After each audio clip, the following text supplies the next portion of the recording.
नमस्ते दोस्तों, आप सबका एक बार फिर से स्वागत है आपके अपने YouTube चैनल सत्य सनातन में। मैंने आप लोगों के सामने घोषणा की थी कि हम 10 बड़े सब्जेक्ट्स के ऊपर फिल्में बनाने जा रहे हैं, जिनमें से कि हमने द अजमेर फाइल्स या अजमेर का जो कांड था उसके ऊपर अपनी पूरी कहानी कंप्लीट कर ली है।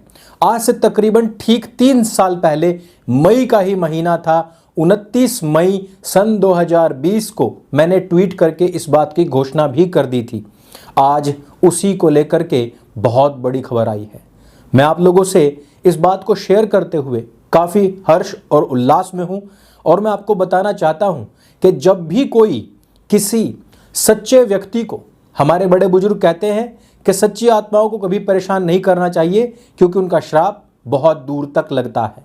आप यकीन नहीं मानेंगे, 100 साल के इतिहास में कभी भी किसी भी मज़ार या किसी भी दरगाह के ऊपर बुलडोजर नहीं चला था, लेकिन ये चल रहा है। हिंदू लगातार इन दरगाहों और मज़ारों पर पहुंच रहे थे, लेकिन आज की तारीख में तकरीबन 70% हिंदुओं ने दरगाहों और मज़ारों का बहिष्कार शुरू कर दिया है और जो 30% बचे भी हैं उनका बाकी के 70% ने बहिष्कार आरंभ कर दिया है। आपने देखा भी होगा कि पहले फिल्मों के अंदर मज़ारे दरगाह और भर दे झोली मेरी या मोहम्मद इस प्रकार की कव्वालियाँ चला करती थी, लेकिन आज की तारीख में इनका बहिष्कार हो रहा है और सनातन वैदिक धर्म से संबंधित जो प्रतीक चिन्ह है या पूजा परिपाटी है उसका अधिक से अधिक बखान, गुणगान तथा प्रदर्शन होता है। ठीक 3 साल पहले ही राजस्थान की सरकार ने जबरदस्ती हमारे ऊपर अनर्गल धाराएं थोपी, हमारे खिलाफ वारंट्स निकाले, हमारी जो सुनवाई थी उसको प्रभावित करने का भरसक प्रयास किया और हमें खूब टॉर्चर किया, लेकिन हमने इन सब को बड़े धैर्य से सहन किया क्योंकि हमारा अटूट विश्वास हमारे सनातन वैदिक धर्म और हमारे परमपिता परमेश्वर में है। आज की तारीख में बच्चा सोफिया गर्ल्स कॉलेज में जो तकरीबन 250 लड़कियों के साथ में कांड हुआ था उसको बच्चा हमारी बहन बेटियां रट रही हैं, उसको याद कर रही हैं और दूसरों को याद दिलवा रही हैं। दरगाहों मज़ारों पर जाने वाली लड़कियों के साथ में लव जिहाद होता था। हमारे ऊपर ये केस होने के बाद जब हमने प्रण लिया कि अब इनके द्वारा चलाई जाने वाली हर एक चीज का बहिष्कार हम आरंभ करेंगे और जन जागरूकता अभियान चलाएंगे। इन पिछले 3 साल के अंदर आप इतिहास को उठा करके देखिए, अखबारों को पलट करके देखिए कि लव जिहाद का अवेयरनेस अधिकतर बहन बेटियों के अंदर आया है। उसके बाद में लव जिहाद को लेकर के काफी सारी फिल्में भी बनी हैं। पूरा का पूरा बॉलीवुड ही मस्जिदों पर नहीं बल्कि दरगाहों और मज़ारों पर टिका हुआ था, लेकिन आज उन्होंने भी इस अंधविश्वास को लात मार करके बाहर निकाला है। इन 3 साल के अंदर आम जनमानस ने खुद से हथौड़ा उठा करके अवैध मज़ारों के खिलाफ एक युद्ध आरंभ कर दिया है कि इससे होने वाले जितने भी लैंड जिहाद हैं अब उनके प्रति लोगों में, हिंदुओं में, सरकारों में जन जागरूकता अभियान चलाना है। विश्व की सबसे बड़ी पार्टी के 2 सबसे बड़े नेताजी, आप जिनको नेताजी कहते हैं, वो 2 बड़े नेताजी आज केंद्र की गवर्नमेंट से, सरकार से, पदों से बाहर हैं, बर्खास्त हैं, क्योंकि ये नेताजी हमेशा दरगाहों और मज़ारों पर ही पहुंचे रहते थे। उनके लोगों को हमेशा आगे बढ़ाने के लिए तरह तरह की योजनाएं लाया करते थे।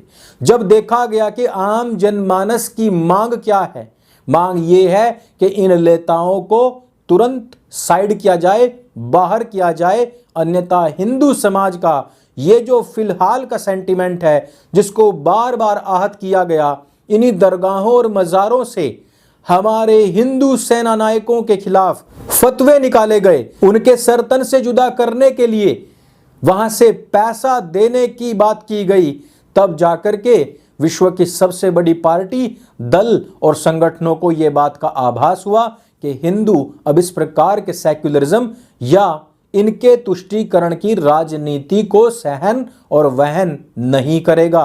जिनके खुद के घरों में आप सभी जानते हैं कि एक बहुत बड़ी नेतानी है, 10 साल तक प्रधानमंत्री से भी ऊपर का पद लेकर के बैठी हुई थी। पिछले दिनों कैमरा में कैद हुआ कि उनके घर के अंदर एक मज़ार बनी हुई है। ये लोकतंत्र और संविधान तथा हिंदुओं की आस्थाओं के साथ में मजाक करती है मज़ारें। जब घरों के अंदर इस प्रकार से स्थापित हों तो उनकी जो मजहबी आस्थाएं हैं वो स्पष्ट पता लग जाती हैं। जिन्होंने आज तक मंदिर का नाम नहीं लिया, जो अब तक मंदिरों को लड़कियों को छेड़ने का अड्डा बताया करते थे, जिन्होंने अपने दर्जनों वकील खड़े कर दिए भगवान राम के मंदिर के खिलाफ, उन लोगों की भी अकल ठिकाने आई और वो भी आजकल अपनी बहन के साथ में मंदिर मंदिर शीश नवाते डोल रहे हैं। ये जागरूकता आई है इन कुछ वर्षों में, जब से हिंदुओं ने कमर कसी है कि हमें इन जिहादियों का पूर्ण बहिष्कार आरंभ कर देना है। और इसके पीछे का कारण था इन लोगों का इतना बड़ा सोफिया गर्ल्स कॉलेज कांड करना और उसके बावजूद भी हिंदुओं को ही दफन करते जाना। इन पिछले 3 सालों में क्या बदलाव आए हैं, मैं उनकी बात कर रहा हूं। और महत्वपूर्ण बदलाव यह है कि अजमेर कांड के ऊपर 2 बहुत बड़े बैनर, एक है टिप्स और दूसरा है रिलायंस एंटरटेनमेंट, इन्होंने बड़ी बजट की फिल्में घोषित कर दी हैं, घोषणा कर दी है। मैंने आपको पिछले दिनों बताया था कि टिप्स ने अजमेर फाइल्स करके एक फिल्म का अनाउंसमेंट किया है और रिलायंस एंटरटेनमेंट ने अजमेर 92 नाम से फिल्म का अनाउंसमेंट कर दिया है। और आज एक बार फिर से अंदर से मैं इस वजह से गदगद हूं कि जिस समय पर मैंने फैक्ट्स के आधार पर बात की थी, जिस समय पर मैंने लोगों को समझाने का प्रयास किया था कि मैं सनातन वैदिक धर्म का आचार्य और विशारद होने के नाते अपने धर्म के प्रति, अपने लोगों के प्रति इस बात को लेकर के कृत संकल्पित हूं कि मैं उनको जागरूक करता रहूंगा। इस कारण से मैंने उनको सोफिया गर्ल्स कॉलेज का वो कांड, जो कि सोशल मीडिया और डिजिटल मीडिया से छिपा लिया गया था, प्रिंट मीडिया में छापने वाले लोगों को जान से मार दिया गया था, इस कारण से मेरा तो कर्तव्य बनता है, मेरा धर्म बनता है कि मैं आप लोगों तक इस बात को पहुंचाऊं। लेकिन जिस समय पर यह बात मैंने आप लोगों तक पहुंचाई, उसके तकरीबन 13 से 14 महीने के बाद में एफआईआर दर्ज करवा दी थी। अंकुर आर्य के ऊपर पिछले 3 साल से लगातार धाराएं बढ़ा, लगातार वारंट निकालकर, लगातार पीछे पुलिस को पड़ा करके, लगातार टॉर्चर और धमकियां दे करके इन लोगों ने अपनी सरकार का भरपूर दुरुपयोग किया है। मेरे प्यारे दोस्तों, बहुत सारे लोग थे जिन्होंने इन पर बोलने का प्रयास किया, लेकिन बाद में उन लोगों को माफी भी मांगनी पड़ी। लेकिन ये अंकुर आर्य है, ये माफी नहीं मांगेगा। पिछले 3 साल के अंदर आप स्वयं देखिए कि भारतवर्ष के अंदर इन दरगाहों, इन मज़ारों, इन चूस्तियों के खिलाफ जो माहौल बना है, इनकी सच्चाई को उजागर करने के लिए जो लोगों के अंदर जागरूकता आई है, मेरे लिए वही काफ़ी है। यही चीज हम देखना चाहते थे।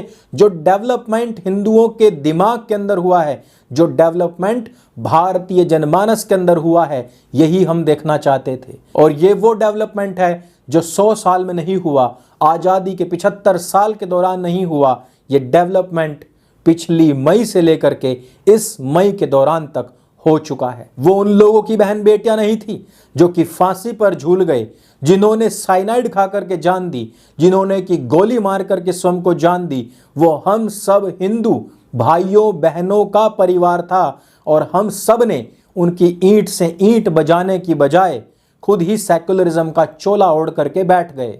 वो लोग जो कि चुस्ती थे, जो लोग वहां के पुजारी कहे जाते हैं, वो लोग जो कांग्रेस के उस समय पर पदाधिकारी थे, वो लोग जो कांग्रेस के उस समय पर पार्षद और विधायक सांसद हुआ करते थे, उन सब ने हमारी इन हिंदू बहन बेटियों की अस्मत रोंदे जाने के दौरान ना केवल आवाज को दबाने का प्रयास किया, बल्कि उस समय पर मदन सिंह जैसे पत्रकारों की हत्या करवाने का कार्य भी इन लोगों ने ही किया था।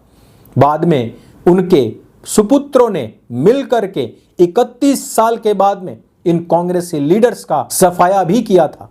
ये सारी खबरें सोशल मीडिया, प्रिंट मीडिया और डिजिटल मीडिया के कोनों में दब करके रह जाती हैं।